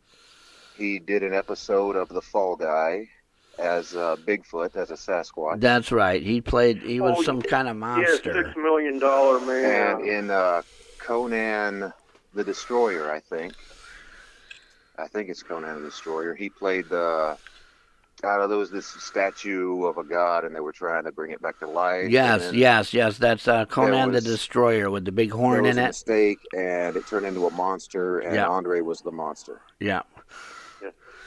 yeah. Plus, I don't know if you knew too with Andre, they had once in the ring, and they had him wrestle a black bear, but they put pads over the bear's claws so they wouldn't hurt Andre. He wrestled in what? Andre got in the ring and wrestled a black bear, but they put things over the bear's claws so they wouldn't scratch him. Yeah, my high school wrestling coach wrestled a bear too. It's a Yeah. trained bear, a trained black bear to do wrestling. Yeah, that was another carnival stunt that he used to do. Right. Yeah. So Tim, you've been to our arena. We're talking about arena capacities. Do you think our arena is small or not? I was told it was. I don't think it's very small. Have you ever I gone don't to? think it's all that small because I've been there quite a few times for different Have things. you gone somewhere else? Um, Utica is I about know. the only thing I can compare it to, but Utica is really a stage type, like forum with an arena in front of it. Yeah. I've been to other arenas, but I just forget where and and what I saw. Yeah. So Tennessee arena there, Micah, is not is big, or is it? 25,000, 20,000 seat arena is a good sized arena. Now, is all that seating, or is all that sometimes other space? I mean, ours has the footage is only what I read the people would be in. I think the footage is more because we have a locker room, we have a exercise center for hockey, and we have a museum now. Right. Metro. I believe the 20,000 seat number does include the floor space, filling Okay. that up with seats and Yeah. risers and all of that. Because I believe if you count the offices and everything, we have a larger arena. It looks large from the outside. Well, it really doesn't look large from the outside, but when you're on TV, like for Raws and stuff, I think it's a perfect show because it all the explosions and stuff, you could see everything. The wrestling you could see. The lighting is good. Right. In the circus, the lighting was good. They didn't have to put in any extra lighting in there. They didn't have to put in any extra high, what they call high. The theatrical lighting could be put on the ground. and it would still show up. The whole area was blue, or red, or pink. You didn't have to put stuff in the air. Most of everything was a level. Um, Right. The arena here is specifically designed for lighting, and being Nashville and Country Music USA, and there's a lot of music acts that go there that have that lighting and all that stuff. So yeah. the Now, arena did is they pretty put well set up for wrestling in that. there too? What was it built for wrestling? I mean, a lot of these territories, the arenas they went to, like the Omni in Atlanta, Right. is the one that I can think of. They knew wrestling. They knew what was going to happen. And when they made changes or they built changes or they did something, It uh, the arena it actually was put in houses there. the Nashville Predators of the National Hockey League. Really, So Nashville. right, Now you right. guys also have the Nashville Smoke too, right? If remind me who that It's a is. farm team of one of the hockey teams. Okay, they probably play at Municipal because the Nashville Knights used to be the farm hockey team, and that's where they played. Yeah, well, this was a while back, like in the like 97, 98. Right. Well, Municipal was built like way back in the '60s, Yeah, so that's probably where they play. yeah. So I think Tim left us, but yeah, Tim is a regular for us, Mike. Gotcha. Okay. Michael, he's a regular listener. He's a good friend of mine. Gotcha. Well, nice to He know you, does know Tim. wrestling. He watches every week. So, Tim, thank you for coming on. It was a pleasure to have you again. And he's Ditto. actually met Andre the Giant. So, Oh, very nice. yeah. Which a few people that I've talked to said that he was just big. He was. Now, Right. I was talking to somebody recently about it at work, and somebody said they used to put things in his shoes so he was bigger. They would measure him and just raise the tape right above his head and start at number one and go right to the floor. Or they would Uh, always you go to an know, even number. He was 8 foot, 8'2" or 8 foot. right. Never Well, I don't this, know. you know. Including the afro, he might have been 8 feet tall, but Well, at one time they had him as 8'3". right. Now I was told when he was younger and stood completely up, he couldn't fit in rooms very well. No, I mean a standard door is 6'8", and Yeah. I've watched guys that could get through it or who couldn't. He had to duck to get through. So, particularly when he was younger. I don't know about when he was older and the haircuts and spinal issues started kicking in. Well, He may have lost a few at inches one there. time he was down to 6 foot 7, Gotcha. but that was when his spine. That's when. Now I don't know if his spinal injuries. A lot of his injuries, I was told, he brought on by himself by wrestling, because if people don't forget, people have forgotten this, and for our listening audience. Andre the Giant wasn't put in the ring and made a big superstar. He had to go to school and fight people. Um, I was told, in his beginning, he was just like anybody else. You get in the ring and prove yourself. Um, but Vince McMahon took him and made him into this big, I guess you'd call it a circus freak. I don't A know. spectacle. Yeah, well, yeah, even more than a spectacle, because I was told his wrestling ability versus what he did and what he was told to do are two different things. Right. Like he could actually just take somebody, headbutt them, and they're not getting back up in a bar. And in the ring, he headbutted somebody, and the Iron Sheik headbutted him twice, and he almost fell down. You know what I mean? Right. Yeah, there was a story about him laying some cowboy out at the Stockyard restaurant here in town. Well, the problem was the guy would drink, like, which I don't know why a promoter would want him to do this, but I certainly would, especially if you're a big gentleman like he was, a big guy. Right. Why would he drink 5 bottles of wine and 12 packs of beer? Back pain. Well, yeah, but let's give him some ibuprofen. Let's give him, but Right. you're going to get him drunk, and then he's going to act dumb, and then you can't Well, there control you him. go. Right. And the police didn't want to have anything to do. Well, back then, if you were Of a course wrestler, the not. police in Tennessee, the police were on the sides of the promoters. So anybody that did Right. anything wrong, it was the town's fault. Or if you went down to Mid South wrestling and some parts of Tennessee and that southern the racism was happening and all this, it Right. was always the wrestling promotion. It was always the sport. It was always the ones that started the fights. The police were always right. In Florida championship wrestling, the police were always right. But however, Jarrett and Lawler and a few others made sure that the wrestlers were taken care of by law enforcement, and if anything happened, it was hushed hushed. Right. Well, the wrestling draws a lot of tourism, and Yeah, so that Uh, generates a lot of money in the especially in an local area where economy. you already get tourism in Nashville, Tennessee, Right. and all your area down there. Right. So you already get tourism, and then wrestling is going to bring more. Right. So it's That almost that's like you're that's such a superstars. huge right. It's a huge part of the economy here. Now let's go back to talking about movies. Sure. When you do these productions, do you have any say in them? Do you have any backing to With it? with timeless streams, I have some clout. Okay. With the way things lay out with bigger productions, like when I worked episodes of Nashville when they were on CMT, it was basically I show up, they tell me stand here, stand in the background, look natural, take my $100 and go home. Yeah. And then the one that you have say with, what's the difference between the two companies? First of all, for our listening audience and for me, um, It's because it's a smaller company, it's a smaller and company. Is it better and working with a smaller company or?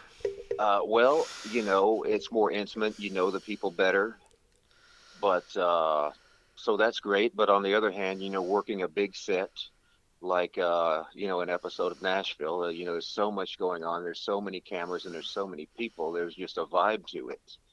And even though you're not in as big of a, or I'm not in as big of a role, there's still a thrill to it.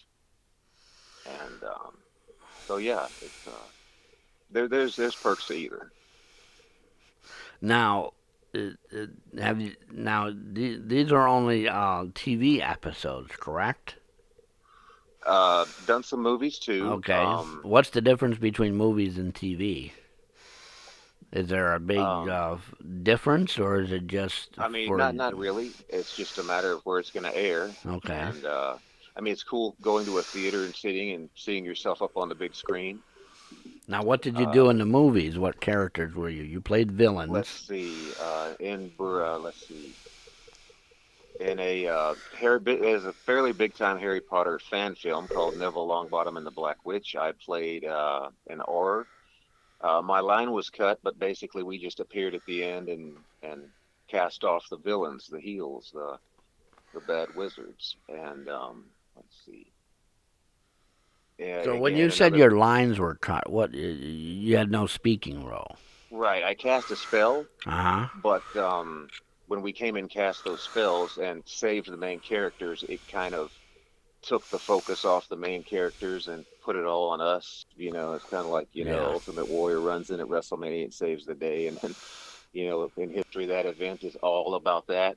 Yeah. So that kind of happens when you come in as a hero and save the day. You kind of overshadow everything else in the story. So I understand why they took it out, but I still wound up on camera, still got Yeah. to cart the bad guys out with my magic wand of their head at the end and Now, do see you my get a name on lot the of money credits. for TV versus movies, or is it just one Uh, thing?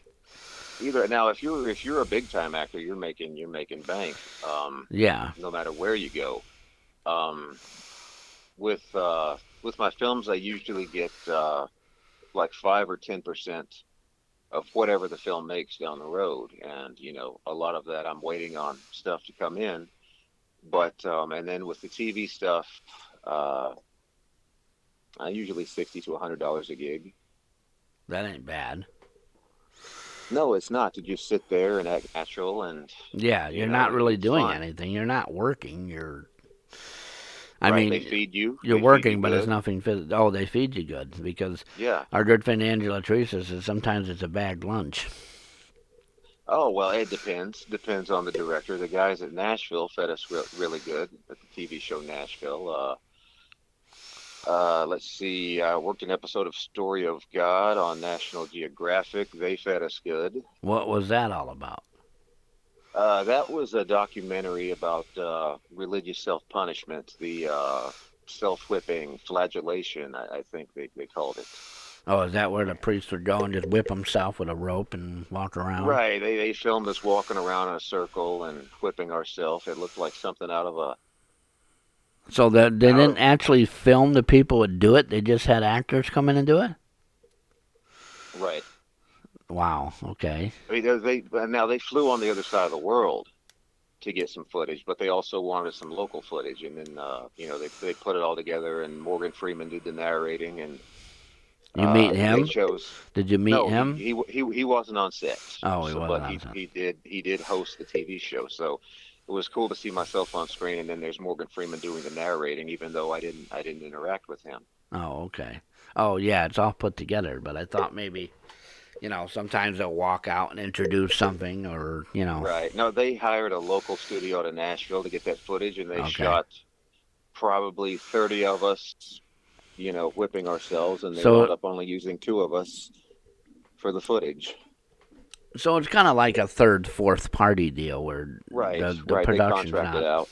Okay. Right, So it's kind of like the quality limousine having Yellow Cab come and pick you up. right. Yeah, same thing, Yeah, same deal. yeah, yeah. See, I'm new to the movie. I mean, I know some stuff, but I don't know a lot about that stuff. Now the wrestling stuff I know because I've seen production. And some of that I really don't know the ins and outs of. But um, like The main why? thing with acting is you're doing just take after take after take, Yeah, the the same tedious over and scene over. Yeah. from so many different angles, and Well, that's why I over and said over I'd and be a over. good actor because that's the same thing you do in the haunted houses. You have a different group of people, but you're doing the same Right. thing. Well, Yeah.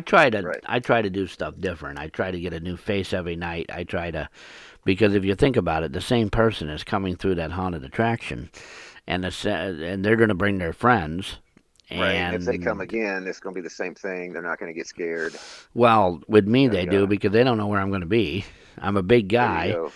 and they didn't know where I was the first time, so they're certainly not going to know where I am the second time showing off to their friends. Right. However, I want them again. I like getting the person again. I could care less about your friends. I want you again.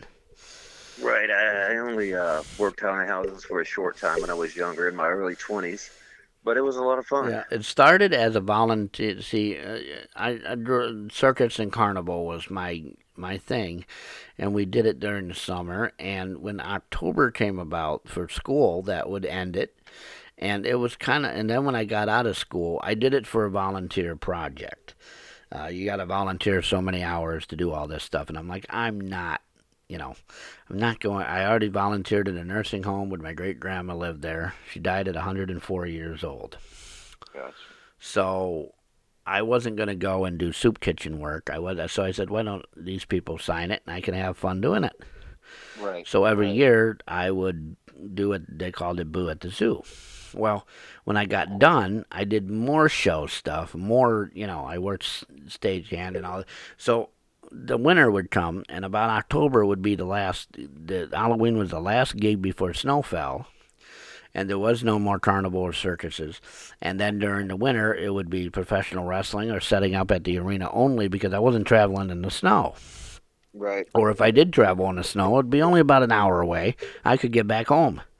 Or a half hour away, depending on a small little independent wrestling show, I could get back home. I wasn't going to stay somewhere. I wasn't going to get myself where I can't get back home. Not in the winter. Gotcha. So it was Right. I don't get a lot of snow, so I don't really have to worry about the weather too much. well, you guys do get cold. We get tornadoes, Oh. rough storms, Well, you guys but do get freezing at night. we do. We've had probably two snows since I moved into this Oh, house, really? like 4 years ago, right? Well, we had snow the other day actually. Oh, I'm Sleet sure you and probably snow in July where you wow, are. our city don't blink twice because you'll see different weather. Yeah, Nashville's the same way. Our city is a little odd. Yes, Um, same here. Same here. but the snow that we did have this year was, it would be almost past your ankles, and that was normal for New York. So I certainly wasn't going to do, hauling carnival rides around or anything else. Right. So it was indoor shows or doing taxi cab driving or whatever, temp agency I could get.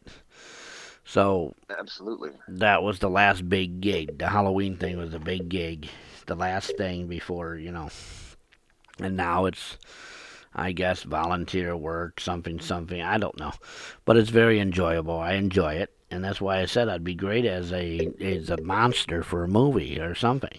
Right on. Well, if I ever have a casting, I'll keep you in mind. Well, no casting. You just call me up, and there you go. You got it. And my friend's working on a movie, believe it or not. He is, Nice. and he said I would be the boom arm operator because I'm so tall. Now I'm not too sure what I'm gonna do. Okay, you're basically holding a stick with a microphone on it. Yeah, but me and him were joking around. If I gotta wake up these people because they're sleeping on the job, or spice it up, I'll just bang them in the head with the mic and wake them up. Hey, there you go. There you go. But so when these movies and stuff happen, the TV versus the movie, you said you get a script in advance, so you know the whole entire thing. I try to memorize the whole thing. hmm Uh, I the, meant the good story thing wise. is, It's kind of like you know exactly what the story is and movie's about before you. right, right. I usually have that way up front. They don't shoot the whole thing in Oh, one take, but so you don't really have to remember everything. I usually go over the whole thing, in the weeks or months leading up to the shoot, and then now did they I ever just look at the change it? script. Did they change it? Like, Occasionally, sometimes it's the last minute. Yes, sir, that happens. It happens a lot, but I mean, they usually shoot scene by scene, so you don't have to like remember the whole thing or all the have way you ever done through. a scene and all of a sudden you're not in the movie and you're like, what happened to those 4 days I did this over and over again for all day? I think that happened once. I can't remember what in the world the movie was, Yeah, but at that point, I'd been in enough, you know, television screens and movie screens where it really didn't bother me if they decided to use it yeah, at the end yeah. or not. I got paid for the shoot, so it's what it is. Now let's help plug this UWF so people get. I want Sure. you to get the fans. I want my listeners to, if they don't want to be wrestling fans, at least they can know about it. Right. The Well, history of the UWF was, you said, was an independent company, kind of what I call a medium-sized company. Like right. It was an ECW, attempt. ECW was an independent company to the big names, but to us it was a big company. Right. It was an attempt for a national organization. Uh huh. They had a number of stars. I think Cactus Jack was there. Sid Vicious was there for a time. Wild Thing Steve Ray was there. Okay. Right. And Now, for the listeners, these are good named guys. Cactus Jack, you might know as Mankind. Psycho Sid, you'd know as Sid Vicious in WCW. And the other guy, I forgot what he was all in, but his name is there. Didn't he have a training school for a while? I don't believe so, but I could be wrong. Maybe I'm thinking But of another guy with the yeah, same. it was an attempt for a national organization, and I think they ran till about '96 until how everything goes. But Now, did they so really have a good following, or did they end on bad notes, or? well, I think there were politics involved, but Well, I meant, did they fall on their butts because they didn't have any money and manage wrong, or was it just time for the owners to say, you know, I've had it? no, I think it was a management thing. I think it was Okay. maybe too much too fast at the Yeah. time. Yeah. Just like a lot of organizations that try to go national, they try to move too fast. And then, the freshness of the organization wears out, and then the money runs thin, And a and then lot they're of times, gone. national doing something what works for you. Let's say, what works for us here in my city is not going to work for you and yours. Right. Just like However, Southern wrestling won't work on the national level. Well, it can. National Wrestling Alliance had a few Mid South wrestling territories of Florida, Well, right. Yeah. but the audience knew who it was. It was Ric Flair. It was Arn Right. Anderson. It was guys that we knew because we saw them already sometime on TV. It wasn't, well, Jack and Johnny and Jill and Marie are going to wrestle. Well, who are they? Just Right. I because mean, they, the champion you have on your Saturday afternoon performances versus the guy on versus the champion on TV are two different people. You know? right. I think the main thing is just understanding your portion Mm-hmm. as far as what your audience portion is. If you try to go right into a large arena right off the bat and Well, you're nobody wasting knows your you're money. out there. Number, you're wasting your money for our audience. You're wasting your money. Number one, because that arena is not going to charge you $200 like the Legion Hall is going to do. Right. They're going to charge you out the ass. You're going to lose your money. However, if you try to bring the WWE to the Legion Hall, it's not going to work. Right. Well, I mean, they did the small buildings when early '90s or Yeah, mid but you're not '90s when. seeing a huge Raw performance or a wrestling challenge Right. with all that stuff. You're seeing like the Ultimate Warrior maybe versus Honky Tonk Man. You're seeing, Greg Dammer, Valentine, and, Ricky the Dragon Steamboat wrestle some jobbers in a gym. And then they probably will drive another 20 minutes to the big arena. Or they'll practice a match there at the gym or Legion Hall, and then you'll see it on TV. Right. Yeah, but for our audience, what we're talking about is the difference between you having a spaghetti dinner or you just microwaving yourself a TV dinner. Sometimes the TV dinner is just as good, and you don't got to cook and wash all the dishes and worry about if it's good Absolutely. or not. Absolutely. However, if you try to have a restaurant and make an Italian restaurant, you're belly flopping right out. That's right. That's a very good analogy. Now, what are you doing different than what it was? Or is it all the same, just different owners and you're not making the same mistakes? Or hope Right. Oh, not. it is different owners, Okay. and at this point, I'm an executive. I don't know all the ins and outs, but we're Who putting this owns thing it? together. Who owns the. Wild Thing Steve Ray is heading this thing up Okay. now, and yeah, they just he came to me on online and said, "Hey, would you like to get involved here?" And I'm like, "Sure, man. That's my childhood dream." Well, maybe You know, someday he can be a guest right here. absolutely. That would be kind of cool. Now he was. Let's tell our listening audience who this guy is because I know a little bit about him, but the listening audience may not. What was he, and the why he's a big draw? Let's see. He was a college football player, and from there he was offered an opportunity to get into wrestling, and he took it, and he did well with it, and so yeah, And now he's. I don't know if he had any championships or not. I'm trying to remember what he. UWF Tag Team Championship. Yep, that's right. That's right. Yep. Now, tag team for our listeners is when you have a partner with you, which is a different style of wrestling too. Now, when he was the tag team champion, how long did that go for? Let's see. I think they had it for several months. Several. Not sure who they dropped it to, but I mean, just to have a championship in wrestling, period, is a tremendous Well, honor. Rock and Roll Express was down there. The Midnight Express, where Jim Cornette was down there, probably. Um, Trying to think of who else was in that area. Now, you guys are having shows now, or No, we? no, we're slowly putting this thing together, and the city of Rome was not built in a day, so Well, if there's a it lot was, of nobody lived there in a day. Nobody moved in a right. day. So there's a lot of research you got to go to. You got to look at your audience. You got Now, to do look you at have, for the business end of it, because this stuff always fascinates me, do you have to get, now, New York State is awful.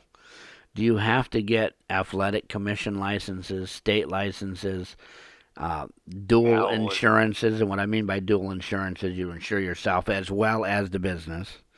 Right. Um, I don't know about all the states. I know it's more prevalent in the Northeast than it is anywhere else. what is Tennessee a licensed state? Like New Jersey No. doesn't care as long as you pay them your taxes, and that's the way it is.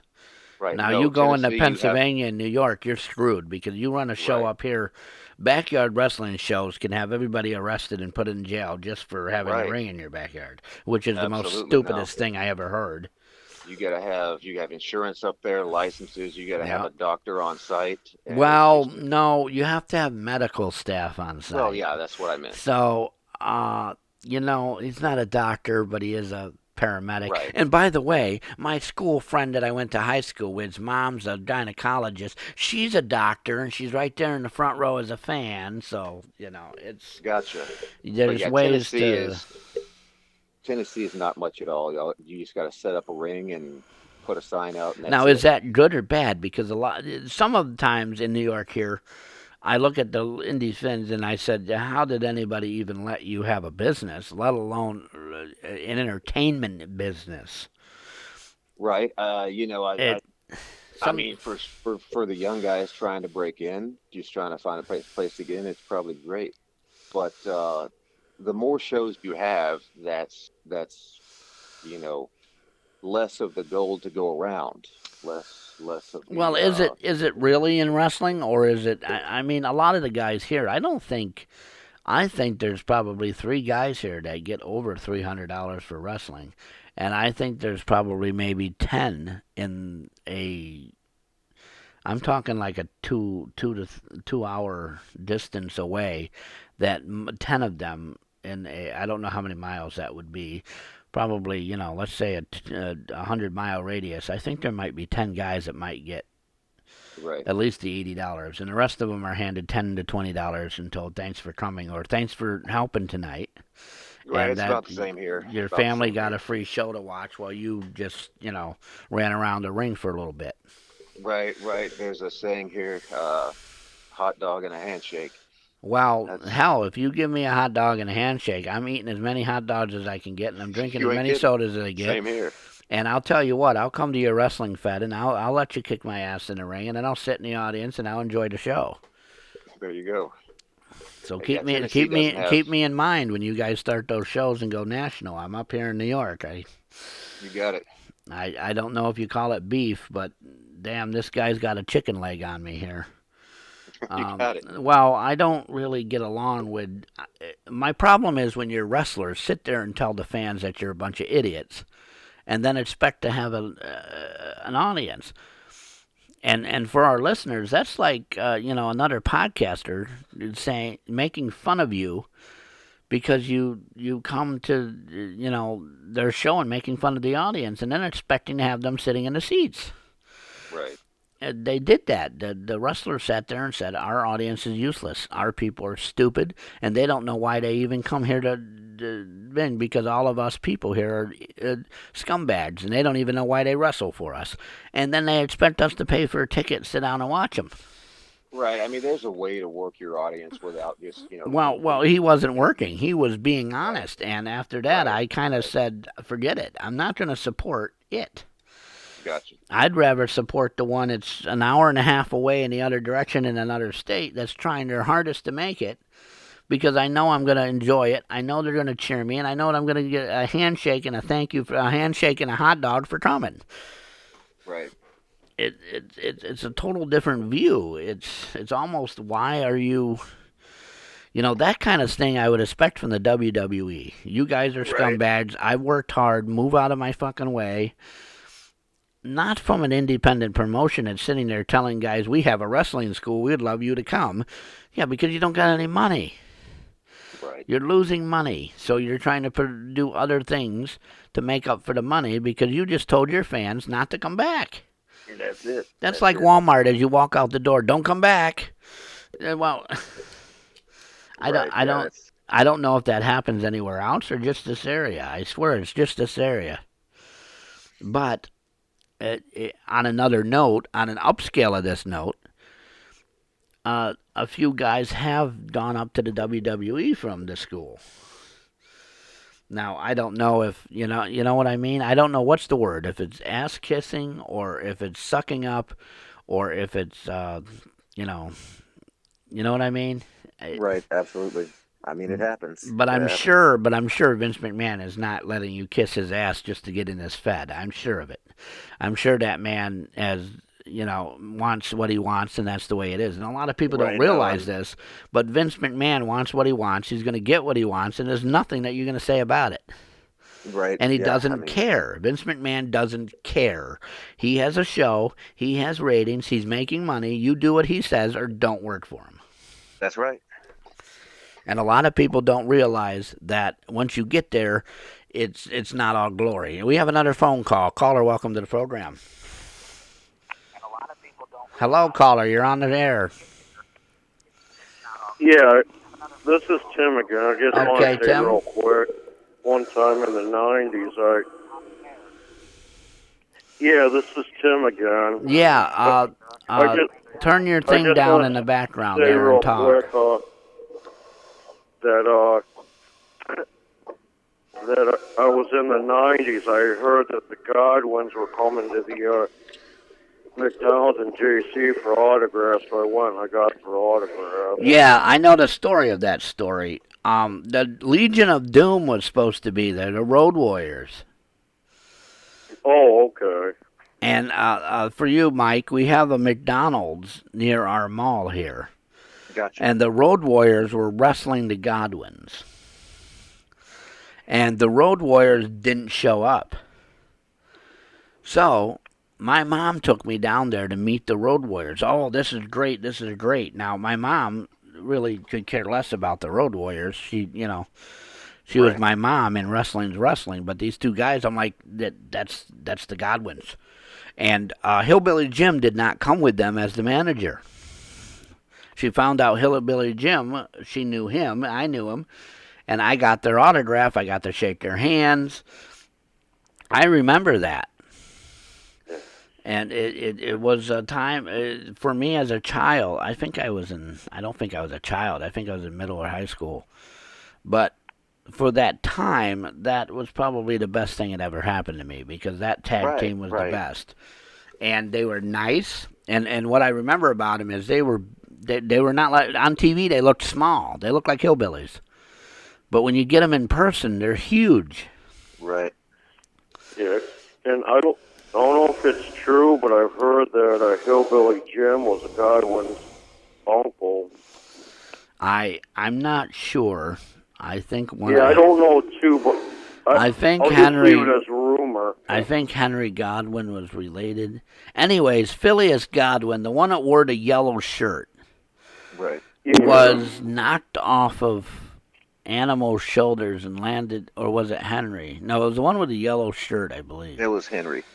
It was Henry. there's- So it was the one with the One red his neck, shirt. yeah. But at our arena, Yeah. it was the guy that, at our arena, they had another match with the Road Warriors. And at our arena, the guy, because I saw it, whoever it was, maybe it wasn't the Road Warriors, slammed Phileas on his neck and hurt him. Wow. Yeah. And the Godwins that night wrestled some other jobber tag team, and it wasn't televised. It was a dark match, and I was told that the tag team they wrestled, that Vince McMahon was watching them to see if he wanted them, both of them, to be Right. auditioned. And didn't Phileas Godwin also play another character for WWE? Midian in the Ministry, I think.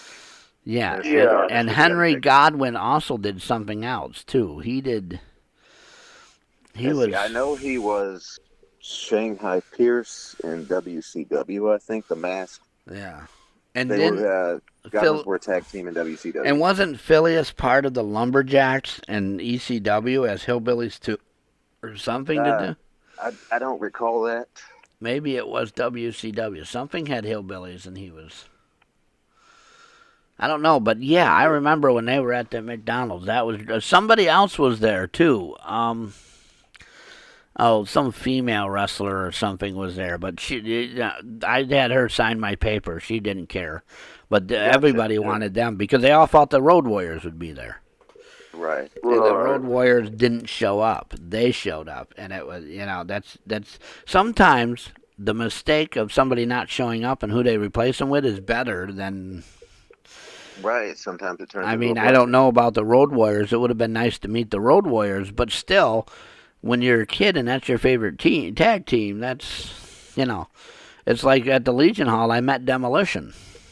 Oh, nice. And I've been a Yeah. Demolition fan. The greatest tag team champion in the world is Demolition. Um, Yeah, I dug them when I was a kid. yeah. Now, what were they like as when you were a kid? They were younger. I mean, well, they did pretty damn good for being older guys. Right. I mean, they were heels on television, bad guys, but Oh, they played heels now too because whoever they were wrestling was our local wrestling feds. Tim, do you follow our local wrestling? Uh, I not really. I didn't really know All there right, were any because they local wrestled wrestling. they wrestled Sean Carr and Cage, Oh, okay. who's local guys, and I think Sean Carr also did run a wrestling school. And Cage was like the champion or whatever. He was a well-known guy around here, and he also wrestled for various other promotions. And Yeah, Demolition wrestled them, so Demolitions were the heels again. right. And Cage. With Cage, isn't he like a huge muscle-bound guy? yeah, he is bald, muscle bound. He's pretty. He's nice, but yeah, I went. He was a champion or something, and I don't know the story because the story came. It's one of those stories where they did something somewhere else, and like our Yeah, Legion Hall was their house show, so yeah, it's always they go somewhere. I forgot where they were. It's in Syracuse, I think. And so yeah. that's their big area for whatever they were doing in Elmira, and we're kind of in the middle of both places. So our Legion Hall and where is it? It's another place in PA. But anyways, it's our like a house show. Right. Yeah. But the problem was where people were booing Demolition, yelling and throwing cups at them and stuff and booing Hmm. them. And me and my friend are cheering them, and they're all looking at us like, "Are you dumb?" That's no. These two guys are like legends. Right. They're it, and people are staring at us like we're stupid because we're cheering for the wrong side. Bull. Right. Right. Now, when I watch wrestling matches, I will cheer and like one, but both the talents in this match, both of them deserved.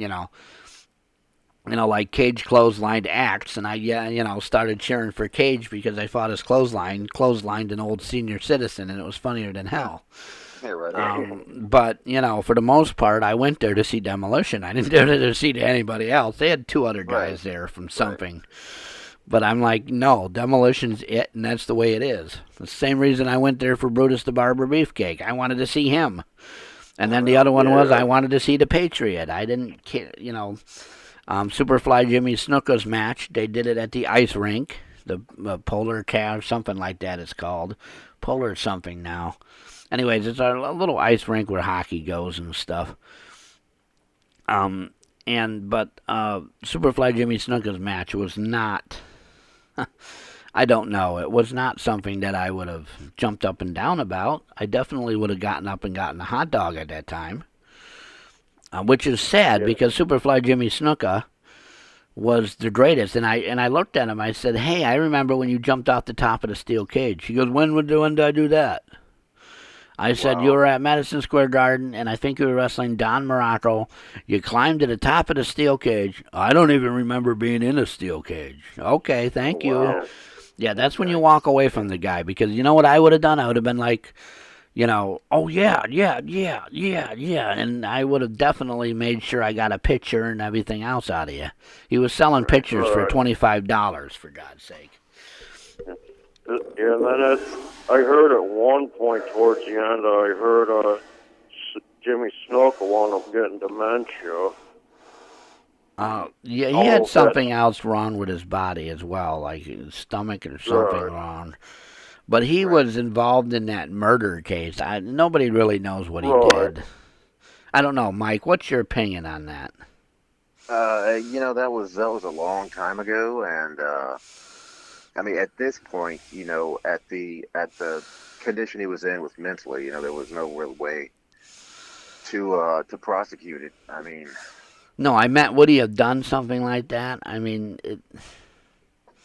I don't know. I don't know. You don't know yeah. the secrets people Now, have in did he their use closet, man. drugs? I was told he's not much. He only used the drugs because of the reasons they all do, like to sleep and to weight lift and to build Right? No, themselves. I And never he until wasn't a that I had massive coke never addict or something. till that I had never really heard anything negative Yeah. about him.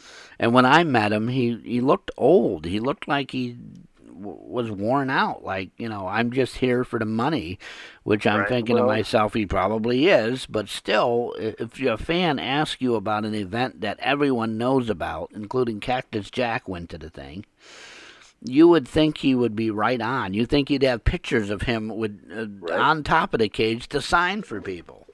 What year was this where he when he would have told you that? Oh, it was. I mean, give or take, ballpark. Oh God, it was a long time ago now. Okay, but a Yeah. long time from that event. 2009. Okay, this is probably close to 20 years from that event. But I Yeah. don't know if his condition was setting in at that point. Yeah. And who he That wrestled was not. I mean, the guy was trying to bring stuff out of him, you know. And Gotcha. and the guy even yelled rope, rope, and he's walking around and looking at us, and I'm like, is he even with it? Is something Yeah, wrong? yeah. Is he not? I would have just had him there for an autograph signing and changed stuff around. I don't know. Well, you never know. You never know what people have going on. And the girl he was with was, oh my God, that. Why would anybody want to be with a woman like that? But I guess I don't know. It's not me who's with her. I can't say, but Yeah. Yeah. The cool thing is, I actually met Mick Foley at the Speedy Fest once and got a picture taken with him. yeah, that would have been cool. I wish I knew about that. Now, Yeah, how and then much was that? Did you have to pay separate for it, like everything else at a Speedy Fest? Now, for our listeners and for Mike, our Speedy Fest is we have Speedies and a hot air balloon rally. And what Speedies are, or any Speedy, I don't think they're all chicken, are chunks of meat in some kind of special sauce. And we have a place called Lupo's and S&S here. And Lupo's makes Speedy sauce, and for years they've been winners. Yeah, yeah. So, With to meet Mick Foley when he went to the Speedy Fest, to meet him was actually free. He had a little booth set aside, and to meet him and autographs and then pictures were free. You didn't have to pay for the picture and autograph. well, Mick Foley's pretty cool anyway. So, what was he like? Right. What was he like? I probably asked you before but Yeah. what was he like? He was like very down to earth, very Yeah. cool, easy to get along with, and I actually was like, felt like kind of honored that he actually was down to earth with me. Well, a lot of people say he's a very nice human being to begin with. Yeah. And then wrestling, he just brought that over. That his character on purposely was the opposite of the way he is. Right. I met Mr. Right. Foley in 1989 at a local YMCA. He was a nice guy. He was almost shy at the time. Was it when he was Yeah. Cactus Jack, or did he have the Yes. Mankind? Yes, he was Cactus Jack. What And was I he like expected, as Cactus Jack versus Mankind? well, I Yeah. mean, When I as Cactus Jack, he was, this maniacal guy. It was pretty much the same guy, just a different outfit. yeah But yeah I when expected, I this maniac when I walked up asking for an autograph, and he said, Yeah. "Hello, sir. when How I, are you?" Very yeah shy more when about I it. met Mick Foley, he was pretty much retired, and if anything, he'd make special appearances on and off. Well, a wrestler like his status is probably never going to retire, unfortunately. I guess he is now, but... Right. Now, did you get to wrestle him, or were you there as a fan? You were there as a fan, right? Yeah. Right. Yeah, Uh, okay. Because I often wonder what he's like to wrestle, because I heard that he's stiff. He's very... He wants everything to be real, and that's the way it is. Right. yeah. Some of the guys are just like that. They're passionate about that style. Yeah. Well, Mick Yeah. Foley Forget. was kind of nuts, I guess, in a way for that style because Yeah. he. Yeah. Have you ever seen his Japanese stuff, Tim? No. Yeah, go watch on YouTube when you get a chance. Go type Okay. in Cactus Jack. What is it? IWA Japan or Oh, what is the other one? FMW, I think it is. yeah. Yeah. Yeah, he's got Yeah. barbed I wire heard. explosions. Yeah. I heard there was one match that Mick Foley was in. He got his front upper teeth knocked out. He also got his ear ripped off by Vader, right? Right. That was Oh yeah, that's something he was right. trying to do the thing where he goes through the ropes and Yeah. ties his head in the ropes, but it was those tight steel cable WCW ropes, Oh and okay. it's just a lot more snug than those real rope ring ropes. And when he tangled his head up in the ropes, it popped his ear right off. Now, did it fully come off at that point, or did he actually they just took it off? I believe it came right off in the ropes. Don't quote me, but Oh, I think that's what happened. Yeah, because that he's spot where he lucky would he didn't choke himself to death. right, he would charge somebody, they would move, and he would jump over with his head between the top and the middle rope and tie his head in the rope. Well, that's hard to do with steel cable ropes, particularly those WCW ropes because they were Well, he snug. did it in Japan, and their ropes were even worse than ours. Right, Their rings were, it's almost like a boxing ring, half an inch of padding, and right, but he was used to getting barbed wire. There's one where his and Cactus, Terry Funk and him, Cactus Jack, him as Cactus Jack, and Terry Funk slams him in a landmine, and it explodes, and you can see the fire right on his shoulder. It was Wow. it's kind of odd. Now, I don't know how planned those matches are, but I was told or hinted to that if you're getting paid a percentage of the house, and I'm talking, 20% of the house or whatever, hmm you're going to do whatever it takes to make sure that audience comes and sees you. Yeah. right, I don't really know. I have done it in backyard wrestling, but that was for fun, and it was only once in a while.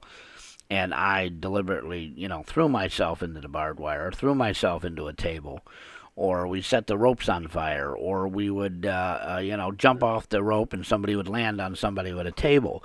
But we had planned it, and we've kind of practiced it, and we knew when the moments were, and the safety, and, or, the angles of what you would do so you land right. right. But I don't know if, because I heard he threw himself off that cage with the Undertaker, and it wasn't really planned that way. Yeah. And Gotcha. a friend, my first job I had, somebody that was there, she on her day off, she went to the Metro Center, Uh huh. and she heard a deep voice behind her say, "Let me get the door for you, ma'am." She turned around. It was Hulk Hogan that opened the door for her at the Metro Center. What was he doing at the Metro Center? I honestly don't know, but that's what she told me. You know. That was the days when the Metro Center were cool with the little food buffet in there. See, our Metro Center, for Right, those that are listening to the program that are not from my area, it is a little mall, I guess you would call it. And it had an right, upstairs with stores, and it was kind of like in the middle of our town here. And it had a little food area. I don't know if Michael remembers those little food areas where you go in and get food, like the mall eatery there. Right. And it was, I think B. Dalton was here once. I think they tried to bring in some big companies. There was a Rascal shoe store. This was back in the day. So thank you for your call, Tim. It's nice having you on. right. So, here's a question now that he brought up that when you guys do these appearances, or they have appearances, or whatever they're doing, is any of this stuff uh, uh, kind of what does that? Does the management do it? Does the wrestler do it? I'm sure with the big time, it's probably the management setting it up just for some publicity Yeah, to to generate a buzz to boost the ticket sales. yeah, and I know probably our Speedy Fest reached out, probably agents or whatever, because I remember a guy from Survivor Show was there. Hulk Hogan's Right, daughter was there. Hulk Hogan came up and shook everybody's hand. That was pretty cool. I was kind of standing on the right, side. I don't watch any of the shows, and he just walked up and shook everybody's hand, and then his daughter walked nice. on stage, and I'm thinking, okay, cool. That, Yeah, but it wasn't the Hulk Hogan I remember. The Hulk Hogan I remember was the yellow trunked. I'm ready to go. Not the guy that looked like he was a little wobbly and he looked like he had seen better days. But it was still cool right, getting a handshake by Hulk Hogan. right. No doubt, But no there doubt. was no photography. The security was there. If you had a camera, they told you to go away. Right, yeah, I there. got a picture of it because I took it. Back then when you had cameras, I'm sure you Yeah. remember. For a Was he listening selling audience, pictures? yep, our Yeah, that's listening why. audience that doesn't remember cameras, you could take a picture with a camera really low and hope it took whatever it got. So you just stand on the thing and snap it and then put it back in your pocket, and there I had a picture. Now, if I can get some of these pictures autographed, that would be awesome. Right. But I don't know. But we're winding down to the end of the show. Go ahead and plug your wrestling website and stuff you have. Sure. Well, again, I'm working with the relaunch of the Universal Wrestling Federation, so be sure to check that out on Facebook and see what that's all about. And again, I've got some local Tennessee stuff going on coming up in Dunlap, Tennessee. So follow me on social media, Facebook under the name Michael Kevin Lovett, and Instagram, all that stuff as well. And again, I got other film stuff coming out. I've got the episode of Lost and Lonely Highway that I shot with recording artists, the Hammond Brothers. Be sure to check that out. Be sure to check them out. And let's see, episode of Bermuda City is out there making the rounds in the festivals, so check that out. Playing Agent Revy there in that one. Nice little FBI agent role. Actually, a good guy for once. So definitely check that one out so you can see my good side. And let's see, Gritty Romance. That's a romantic comedy. My director friend William Haddon put that together, and I got a small role in there. So check that out as well. And also, check if you can check out your Facebook has some stuff, and I Yes, will be yes, doing more. And if you can get some of other people on the show, we love having guests. will do. This week was a spur of the moment guest. Last week we didn't have a program because of work schedules and some other family things. Right. But yeah, I would love to have you again in the future, and maybe the Universal Wrestling Alliance. If you ever come up into New York, let me know. Right. I know a few spots in a large area. I don't know, probably about 100-mile area, maybe in both Gotcha. directions that we can. As well, check. I have an agent now, Sean Mullen over at TNT Pro. Check them out on Oh, social I media on got Facebook as agents. well. I got agent. Yeah, Gotcha. have him on. What's an agent? What's for our listeners and myself? What do you mean by They just agent? they're sort of extra eyes and ears Uh out huh. there, plugging your career, trying to spread your brand out there, and they do a good job. Yeah. Now, how you gotta obviously pay them for that, right?